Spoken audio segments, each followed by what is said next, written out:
Hello everyone, just a little disclaimer before we start this episode, and it's that. It's warm as hell, so the next few audio and the next few episodes probably going to have that going in the background. The budget for this isn't high enough for me to do anything about it. Besides, they say like the best part of this kind of stuff is feeling like you're in the room with the commentator. Well, what's more immersive than this? Welcome to Intermission.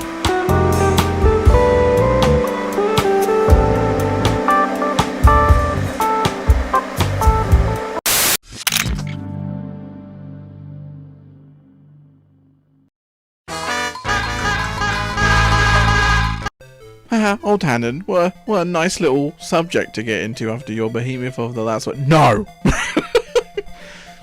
Naive in my hubris, perhaps, I thought this is just the next thing that I had in general lined up that I wanted to talk about, because it's the game I played afterwards, and jeez. You wouldn't think there'd be so much to talk about with a little goose like Wonder Boy, but this will not be another 44-minute video. I'm going to power through this. Let's fucking go.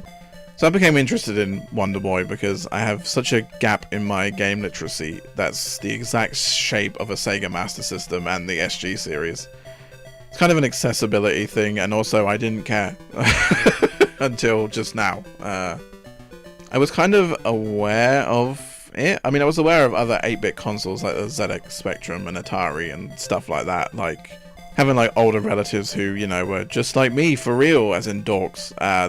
They would show me this kind of stuff. But from the Sega side of things, just now I got nothing.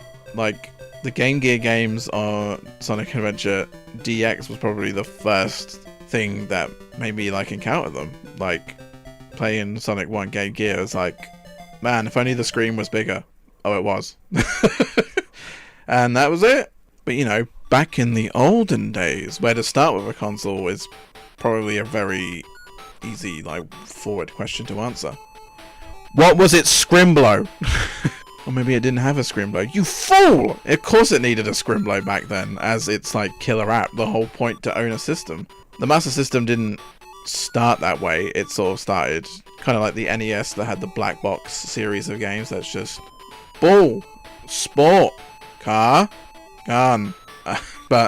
And honestly, in a lot of ways it outpaced the NES with that kind of game, but then they made Mario. John Mario was born from the loins of Nintendo, and it's over. Your car, gun, sport, shoot, it's over. What was your Scrimblo? You needed one. So they needed a little guy, and it seemed like it would be as simple as that, but Sega was very much preoccupied. This, you know, they're still in the arcade space. You know, they're just about to invent the Super Slider, Scalar Slider. You know, the Yu Suzuki games like Super Hang-On and Outrun, Space Harrier and all that kind of stuff. Like, busy innovating in, like, other ways, you know? And it's not like they didn't give it a go. We got stuff like Alex Kidd. Does Teddy Boy count? He's definitely a scrunkle. He has scrunkly qualities, if not counting as a full scrimb. But the biggest contender for Sega Scrimb at the time has to be Weststone's Wonder Boy. A Scrimblo so successful, it continuously and regularly escapes the confine of its own console exclusivity to appear in other forms. Yep, that's the whole thing. We'll get into that. So on top of just Master System curiosity, I also saw this little thing. This is the cover art for the Wonder Boy collection for Switch. Oh, actually there's a better version of this. Boop! Yeah. Scrimb City. Look at it. And I think this one image sums up that even if it doesn't tell the whole story, it does sum up that Wonder Boy is a nebulous concept, not truly bound by age, gender, species. They are trifling concepts to wandering boys. And the funny thing is, I've already played some of these before this moment. I didn't know that at the time. I think a lot of you have played these before without knowing it. I did play what is, I guess now canonically, Wonder Boy 7 Monster Boy, but played that very ignorantly, unaware of all of this. Alright, it's time to stop dawdling. Let's go, let's go. So, as I said, I was playing the Master System version of this, and, well, speaking of dawdling, this game starts with a not dawdling mechanic of hunger, because this is an arcade conversion, so there has to be a push to, like, there has to be a time limit, so you're not dawdling on the real life machine.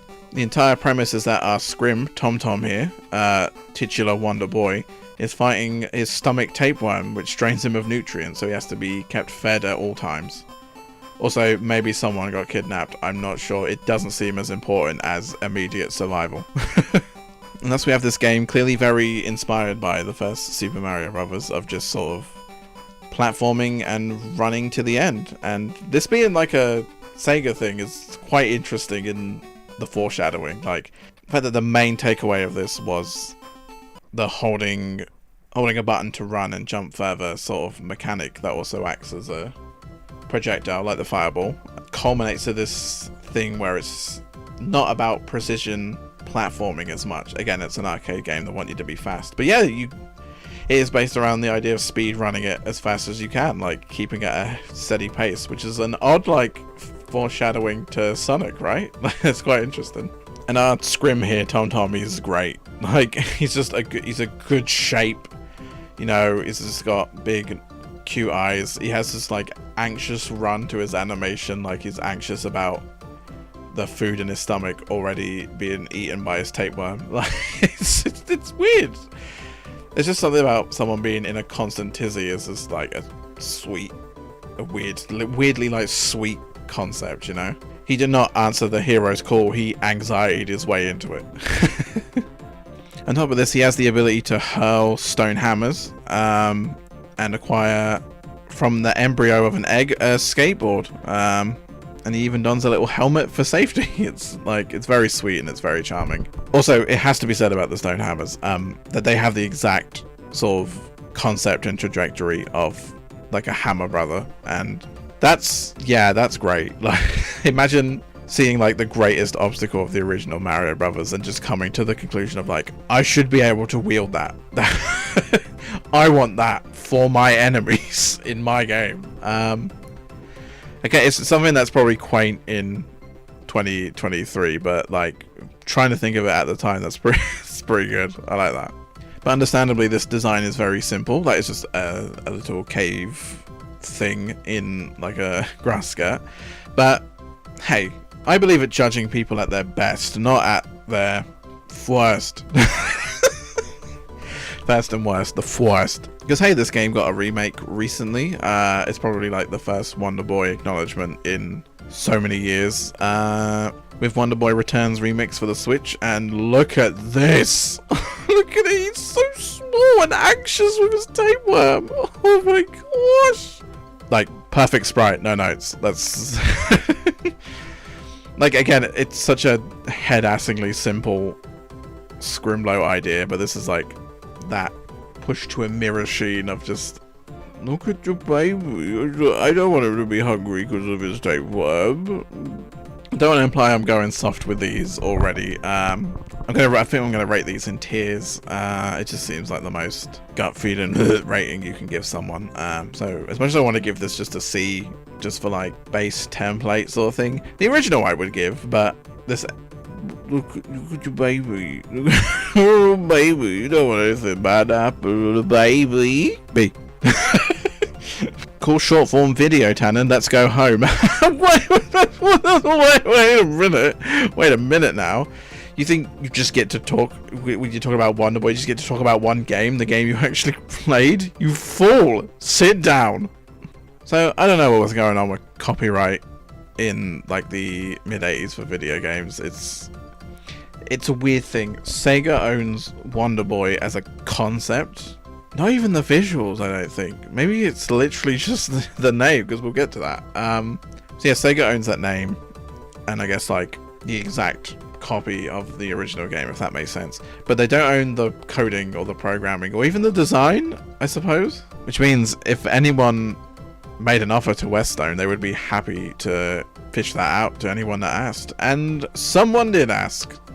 So you've probably seen this footage and you're like, oh no, I've played this game, and you have in Adventure Island for the NES. This is Hudson's getting the license for the code from Westone in order to do their own conversion, just without the Wonder Boy name.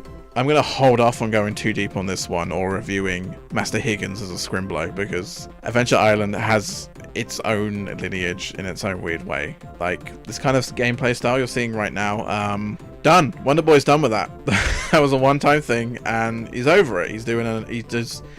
He immediately does something else, but Master Higgins was the one that kept with this sort of design formula, which is like very strange, but very interesting. Alright, let's see the recording. 11 minutes, thank God. I'm gonna be honest, I was gonna read from a script, and the script over-explained everything too long. I'm glad we just got through this quick, and this wasn't another 44-minute video. Woo! But, maybe that's also to do with the fact that this is the simplest Wonder Boy story. Like, they made a game, and then they made an NES one, like, or rather, with the serial numbers filed off to get it on the NES. It gets a little more wild than that from this point forward. So, yeah. Bee, he's a bee, but only this specific cute little version. That's the bee, so cute. Oh, hello everyone, Butters here. My thing is playing games that were never localized into English. That's it. I mean, if you want to play something and you can't read it, then someone does a translation and you can read it, you go, oh cool, I'm gonna play that. Can't really mythologize that with anything, so yeah, I mean, normal experience, normal wants to be able to play a thing you can't read. So here's another one of the... So in the last episode of Beastiary Beas Plays, we actually cut out a whole section in the Iki Unite section, where I played a bit of the original game, because it was already 44 minutes long and just full of tangents, and you don't need another person in that whole thing making that worse. It's too long. But I did play it. Of course, it's the original Kusoge, and as someone that tries to see the good or fun in games that are sort of just not good. I mean, you want to see what the progenitor of people that have those kind of mindsets are, right? Because did it always start off that game? Or, like, I'm wondering if it started off that way, or whether Iki was so irredeemably bad that, like, it was something that would come later.